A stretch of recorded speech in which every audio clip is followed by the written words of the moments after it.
Wike, yes, can add a lot of flavor in the administration of the FCT.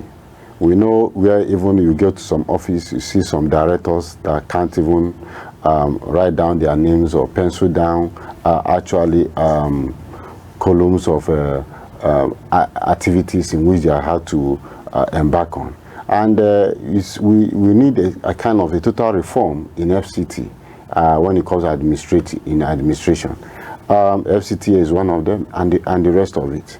People are just there to just grab money. You see people working in the area of the agric, various departments, but they are all interested in land allocations and the rest of it. They are not really working. They are just there just to get their salary and go. And those that are even in the office, do they merit it?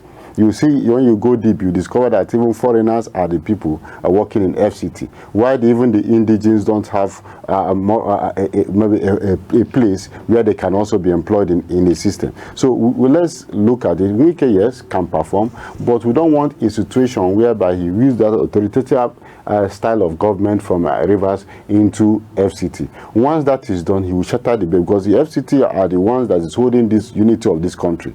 And once you bring into sectionalization politics in the administration of FCT, then he has lost it. And yes, we know that he's a workaholic to the extent of making sure that things are working perfectly. What his statements are right.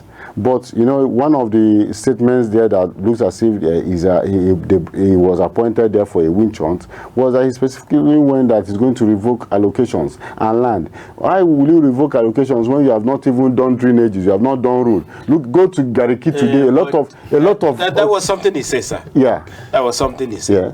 He said if you were allocated a land and you refuse to develop it for a number of years, then it will be revoked. That is a normal thing. In the districts, how many districts have been completed by FCT? That if government give you land and you refuse to develop it, rather you're looking for buyers up and down, come and pay 1 billion, come and pay 3 billion for a land that government give you, I will revoke. He said, I will revoke it in his word. These are the things that he said. No, you see, I think that it makes a lot of sense to say. It makes a lot of sense to some people that might be derailed or deceived. In FCT, it is designed that infrastructures should be put up. Drainages, central sewage system. In FCT, most of those districts that was designed, how many of them has a motorable road? I'm putting it in Gariki Durumi here. How many of those Durumi has motorable road? And you want them to just go and build. You have to put up all those infrastructures in place. And when you put up the owners of such allocation can now go and put up their building. Said he's a project man. You understand? So let them start. It's not an office minister. For more than 20 years, there's no infrastructure in Durumi, even in some parts in Gariki. If we are talking about some groundbreaking of what about by Apple, as if you are going to what is it called? All those Karishi areas. How many roads have been put in place? These are FCT, and they're supposed to put a motorable road. So if how many okay, in the past administration, how many bridges did they build?